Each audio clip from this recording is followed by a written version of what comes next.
Hi friends, எல்லாருக்கும் வணக்கங்க. நெருஞ்சிப்பேட்டையில் இருக்கும் பாலமலையில் உள்ள அடிமலை சித்தேஸ்வரர் கோயில் தான் வந்திருக்கோம்.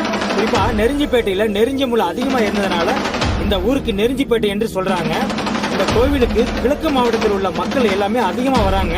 அதுக்கு பார்த்தீங்கன்னா பூலாம்பட்டி படித்துறையில் இருந்து படகு மூலியமா நெருஞ்சிப்பேட்டை படித்துறை வழியாக சென்றோம் என்றால் சுமார் 2 கிலோமீட்டர் தூரத்தில் தாங்க இருக்கு. இந்த கோவிலோட சிறப்பு பார்த்தீங்கன்னா பொதுவா சிவனும் பார்வதியும் ஒன்னா இணைஞ்சு இருக்கிறத பார்த்திருக்கோம். இந்த கோவில்ல சிவனும் பெருமானும் இணைஞ்சு மக்களுக்கு காட்சி கொடுக்கறாங்க.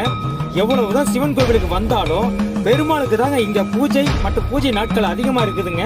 புரட்டாசி மாசம் சித்திரை மாசம் சிறப்பு வழிபாடுகள் நடக்குதுங்க. மிகவும் சிறப்பாக விசேஷமா நடக்குங்க.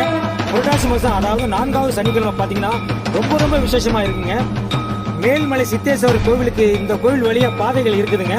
ஆனா இந்த கோவில்ல இருந்து மலைக்கு மேல கடைசி வரை நடந்துதாங்க போக முடியும். நடந்து செல்ல முடியாத மக்கள் அடிமலை சித்தேஸ்வரர் வணங்கி